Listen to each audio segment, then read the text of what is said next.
我希望你唔好犯我呢一個錯。當初咧做學生宿舍咧，其實都唔係一帆風順嘅。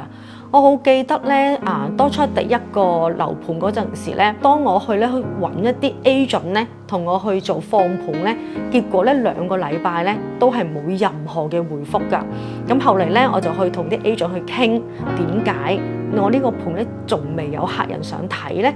其實個 agent 話俾我聽，佢同我講，因為佢唔知道點樣同我揾客。當時咧市場上邊咧，其實好多都係做緊簡樸房，佢哋接觸多嘅就係簡樸房，而學生宿舍呢一種共居模式咧，佢哋係未接觸過。咁變相咧，佢哋係唔知點樣同我揾客啦，亦都唔識點樣去揾客啦。我成2個禮拜咧係一個回覆都冇嘅。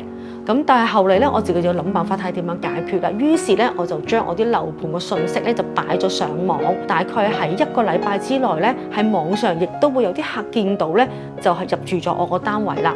咁喺呢一度咧，我有一個好深嘅啟發，就係原來網上嘅威力咧係咁大嘅。咁後嚟當我啲盤咧越嚟越多嗰陣時咧，我就開始咧組成自己一個marketing 嘅條 team 啦。呢一樣嘢咧，亦都係令到我有好大個啟發，就係咧我一個人係做唔晒所有嘢。其實一個團隊咧係要一齊去行嘅，要成功一件事嘅話咧，一個人嘅力量其實係唔夠，係要一班人咧一齊去行先可以行到咧去到嗰個目標嘅。